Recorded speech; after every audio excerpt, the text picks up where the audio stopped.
Hey everybody, it's Professor Malott here. Welcome back.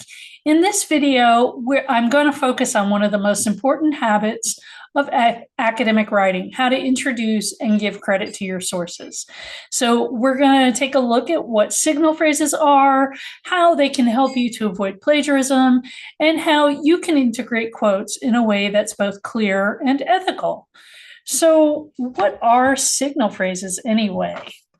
Well, you can think of them as being short phrases that introduce your source and before you're summarizing, paraphrasing, or quoting directly. So think of it as kind of signaling to the reader, right? It's kind of this verbal cue that tells your reader somebody else is speaking now or somebody else's ideas are being presented. So a signal phrase usually includes the author's name. And if it's the first time that you've mentioned the author, it's usually their first name and last name together. In subsequent citations, it is usually just the last name that we use for the author. You also use a verb that describes what they are doing in the writing. So some examples are, according to sociologist Maria Ruiz, or as Patel argues, or in their 2022 report, the researchers explain. So these signal phrases help your reader to kind of follow the conversation that's taking place in your writing. They make it clear whose ideas belong to whom, and that clarity is the foundation of what we call ethical attribution. So why do signal phrases matter so much? Because they help you to avoid plagiarism. Remember, plagiarism isn't simply copying somebody else's words. It could be taking their ideas or their artwork or whatever their creation is and passing it off as your own, right? So if you fail to give credit to the original creator, that makes you guilty of plagiarism. So even if you are paraphrasing perfectly and it's all your words, if it's still somebody else's idea, it's not your original idea, that could be called plagiarism.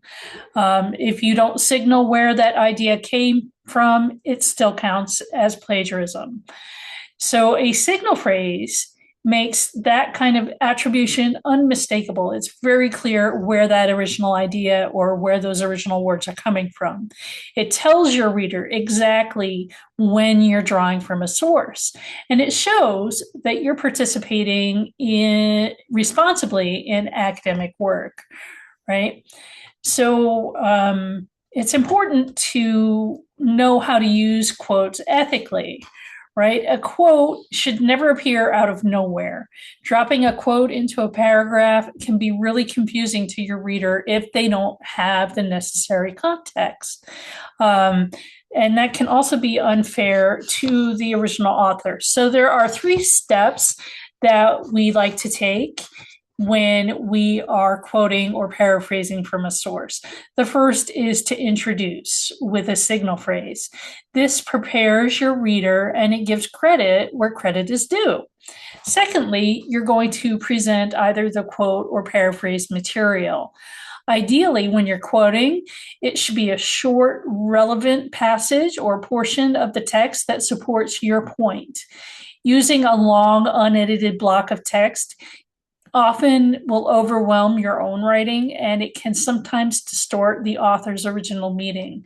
When you rely too much on large, long blocks of text, that's not good for your overall writing. And then third, you want to explain, especially with a quote, you want to explain it in your own words. And this is where your unique original voice comes in. You show why that quote matters or why that paraphrased information matters, how it all connects to your original argument, and what you want your reader to take away. So when you follow this pattern, introduce, present, and explain, you're not just avoiding plagiarism, you're also demonstrating respect for the sources that you're using while also strengthening your own argument. So let's take a look at some examples of Well, let's at first look at why this method works, right? We're giving credit where credit is due. Um, but you're also making sure that your voice is strong, right?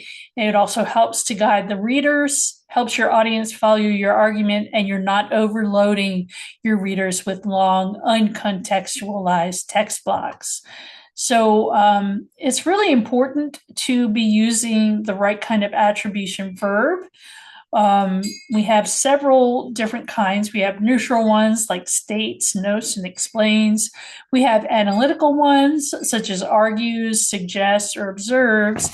And we also have critical ones like challenges, disputes, questions. The verb that you choose will shape how your reader understands the source's position. So, for example,